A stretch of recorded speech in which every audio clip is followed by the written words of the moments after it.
नमस्कार विद्यार्थी मित्रो, कुरुक्षेत्र या आपल्या यूट्यूब चॅनलवर मी राहुल दांडगे तुम्हा सर्वांचे पुन्हा एकदा सहर्ष स्वागत करतो। विद्यार्थी मित्रो, तुमच्यासाठी एक आनंदाची बातमी घेऊन आलेलो आहे।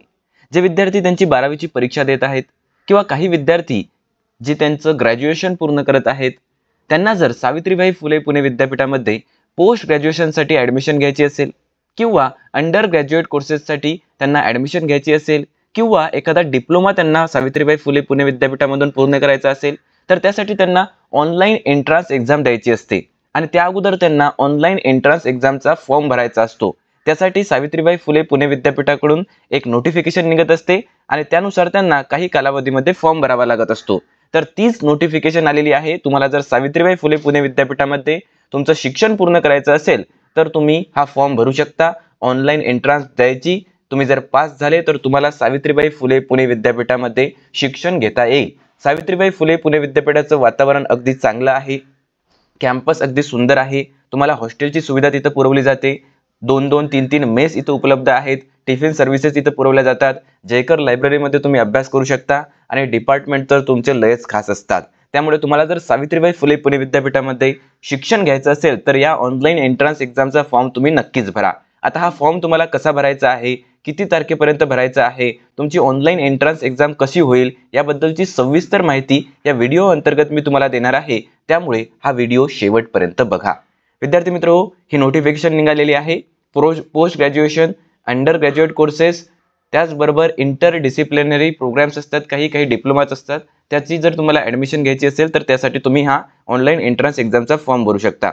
आता ही जी एंट्रन्स एक्झाम तुमची होते तर ती कशा प्रकारची होते, तर त्यामध्ये बघा एकाच पेपरमध्ये 2 सेक्शन असतात। Section A general knowledge, aptitude, logic, comprehension as per the syllabus, जो तुम्हाला सिलेबस दिलेला आहे ते असते 20 मार्काचं आणि त्यामध्ये ज्या सब्जेक्टमध्ये तुमचं स्पेसिफिक स्पेशलायझेशन आहे किंवा ज्या सब्जेक्टसाठी तुम्हाला ॲडमिशन घ्यायची आहे, फॉर एक्झाम्पल तुम्हाला MA हिंदी साहित्य करायचं आहे किंवा तुम्हाला MA सोशिओलॉजी करायचं आहे, तर तुमचा सोशिओलॉजी हा जो मेन सब्जेक्ट आहे त्यावर तुम्हाला 80 मार्क्ससाठी प्रश्न विचारले जात असतात आणि या दोन्हींचे मिळून जो काही तुमचा रिझल्ट असतो त्यानुसार तुमचा जी रँकिंग असते, जी ॲडमिशन होत असते ती यानुसार होत असते। आणि एक गोष्ट लक्षात घ्या की यामध्ये तुम्हाला नेगेटिव्ह मार्किंग आहे। नेगेटिव्ह मार्किंग किती आहे, तर 1/4 आहे। म्हणजे काय, तर तुमचे जर समजा प्रश्न चुकले तर तुमचे मार्क कटत असतात, ठीक आहे। 1/4 तुमचे मार्क कट असतात। 4 प्रश्न जर तुमचे चुकले तर तुमचं एक प्रश्नाचे जे मार्क्स असतात ते तुमचे कटून जातात। आता विद्यार्थी मित्रो, ही जी ऑनलाईन एंट्रन्स एक्झाम होणार आहे त्यासाठी तुम्हाला फॉर्म केव्हापर्यंत भरायचा आहे, तर फॉर्म भरण्याची जी लास्ट तारीख आहे, जी शेवटची तारीख आहे ती आहे 3 मार्च 2025। बघा ही डेट वाढते, ही डेट आणखी वाढेल, परंतु तरी तुम्हाला सांगतो की 3 मार्चच्या अगोदर तुम्ही फॉर्म भरा। आता बरेच विद्यार्थी असं म्हणतील की आमचं तर ग्रॅज्युएशन पूर्णच नाही झालेलं, तर टेन्शन घेऊ नका, तिथं काही तुम्हाला ग्रॅज्युएशनचं सर्टिफिकेट मागत नाही। तुम्ही फक्त टाकायचं की अपिअरिंग आहे, तुमचं ग्रॅज्युएशन चालू आहे, शेवटच्या वर्षाला तुम्ही आहे, त्यामुळे तो 3 मार्च 2025च्या आत तुम्ही तो फॉर्म भरू शकता।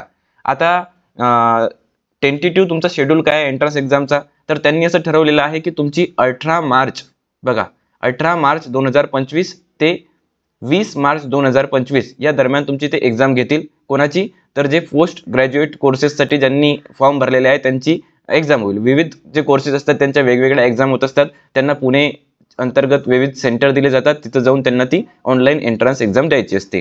त्याचबरोबर जे विद्यार्थी अंडर ग्रॅज्युएट कोर्सेससाठी फॉर्म भरत असतात तर त्यांची एंट्रन्स केव्हा होईल, तर त्यांची जी एंट्रन्स आहे ती 4 एप्रिल 2025 रोजी होईल, ठीक आहे। असं त्यांनी टेंटेटिव्ह जो शेड्यूल आहे तो दिलेला आहे।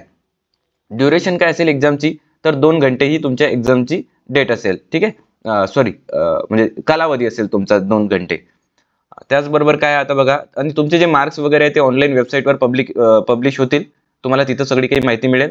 आता तुमची इलिजिबिलिटी काय आहे, तर यासाठी सविस्तरपणे जे आहे एक व्हिडिओ मी ऑलरेडी अपलोड केलेला आहे की तुम्हाला जर सोशिओलॉजीमध्ये ॲडमिशन घ्यायची असेल तर त्यासाठी इलिजिबिलिटी क्रायटेरिया काय आहे, तुम्हाला जर हिंदी साहित्यामध्ये ॲडमिशन घ्यायची असेल तर त्याचा इलिजिबिलिटी क्रायटेरिया काय आहे, जर तुम्हाला हिंदी साहित्यामध्ये MAचं पोस्ट ग्रॅज्युएशन करायचं म्हणजे MA करायचं असेल तर तुमचा हिंदी विषय लागत असतो, म्हणजे तुमचा जनरल हिंदी विषय हवा असतो किंवा तुमचा ग्रॅज्युएशनच्या वेळेस तुमचा पूर्ण जो विषय असेल, जो मेन विषय असेल तो हिंदी हवा असतो, ठीक आहे।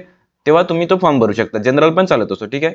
रिझर्वेशन तुम्हाला माहितीच आहे कसं असते तर, ठीक आहे। तुम्हाला जी फीज आहे ती किती भरायची आहे, तर जनरल कॅटेगरीचे जे विद्यार्थी आहेत त्यांच्यासाठी 800 रुपये फी आहे, जनरल कॅटेगरीच्या विद्यार्थ्यांना 800 रुपये फीस भरायची आहे आणि जे रिझर्व्ह कॅटेगरीचे विद्यार्थी आहेत त्यांना 600 रुपये एक्झाम फीज आहे.